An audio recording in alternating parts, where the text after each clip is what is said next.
The Abrahamic Business Circle is a network established to boost trade in the Middle East. On its first meeting in Israel, I-24 News. Well, actually, we'll get to that in a minute, but I want to go to Rome before, if you're okay.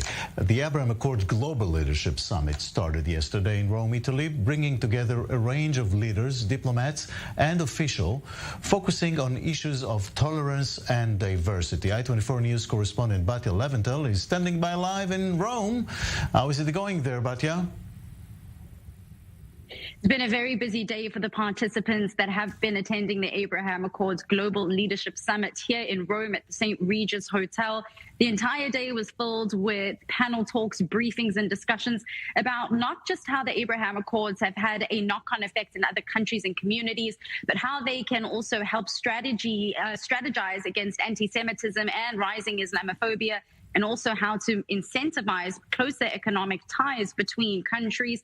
And that all starts with small steps. But what really became quite interesting, Yaakov, in the interview process was something that was brought up in the panel discussions quite a few times, and that's peace between Israel and Saudi Arabia. Two members that managed to bring it up quite a lot were the former Israeli ambassador to the United Nations, Danon, and the United Arab Emirates chief rabbi, Dr. Elie Abadie. And I managed to sit down with both of them for an interview afterwards to further delve into the discussion of a potential peace between Israel and Saudi Arabia. Take a listen. You mentioned in your panel earlier that relations between Israel and Saudi Arabia are on the brink. What exactly does on the brink mean? Thousands of people across the Middle East and the United States, which has been a huge partner in brokering a lot of these talks, are asking, does that mean we are looking at a timeline of 5 years, of a year, of a few months? Because, so to speak, Saudi Arabia is a really big catch in terms of normalization with Israel. Well, I do hope and believe that we're talking about something within a year or so. There's certain, of course, not just conditions, but there's certain environment that needs to be not created, but in a sense promulgated more, and that will take place. It's a question of not if, but when, as it has been said already. And we do believe that, anyhow, Israel and Saudi Arabia has had some cooperation in many areas in the past. And so the question now is making it official and out in the open. Danon, I'd like to bring you into the conversation. You mentioned as well that you were part of secret meetings and negotiations, very high level, in order to arrange the Abraham Accords between Bahrain and the UAE. Are you likely to be involved in any other meetings at the moment between Israel and Saudi Arabia? I am very optimistic today, and I think what we are hearing from Prime Minister Netanyahu, that it will be a priority. I think what we are hearing from Riyadh, it's a great sign, and I believe that within a year, probably in 2023, we will be able to come to Riyadh, to shake hands of our brothers and sisters, because we share the same values. That's what we speak about here today.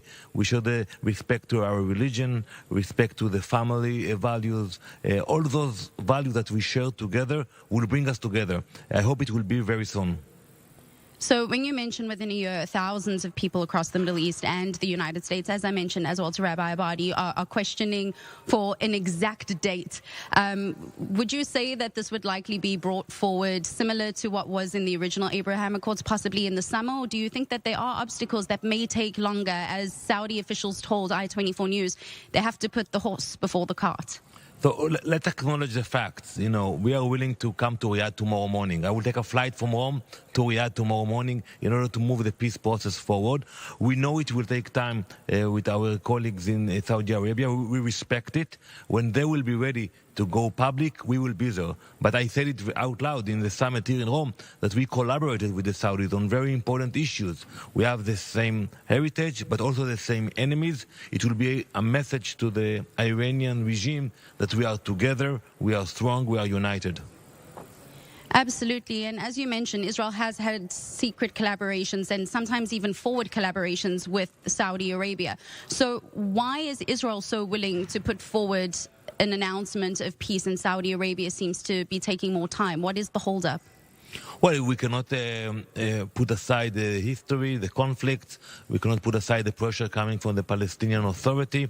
But I think it will help the Palestinians. The more collaboration we will have in the region, it will help the future process with the Palestinians. And I believe that one day when we will be sitting in a room with the Palestinians, you will see our friends from the UAE, Bahrain, Morocco, Saudi Arabia.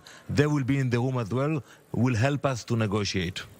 So as part of the documents obtained by I-24 News, the kingdom had laid down 3 main points that they wanted covered in order to enter into negotiations for Israel. But the Palestinian issue was not one of them. And so this really brings into question the same with the UAE and with Bahrain of just how important the Palestinian cause really holds when it comes to Israel making peace with the Arab world. Well, I think we proved that we should change the paradigm. The paradigm should be that first we build bridges with our allies in the region, and then we can negotiate with the Palestinians. We proved it with the UAE and Bahrain and Morocco. I think the Saudis will be a game-changing in the region if they will be the one entering a peace treaty with Israel. Thank you both very, very much for your time. Thank you. As you know, both Danon and Elie Abadie were instrumental and still are instrumental in the Abraham Accords. But as we kept saying, to catch a big fish, you've got to start with small bait. And that may very much be done right here with the summit of the Abraham Accords in Rome. Hopefully soon peace between Israel and Saudi Arabia. Back to you in the studio. Thank you very much, Batya. In Rome tonight.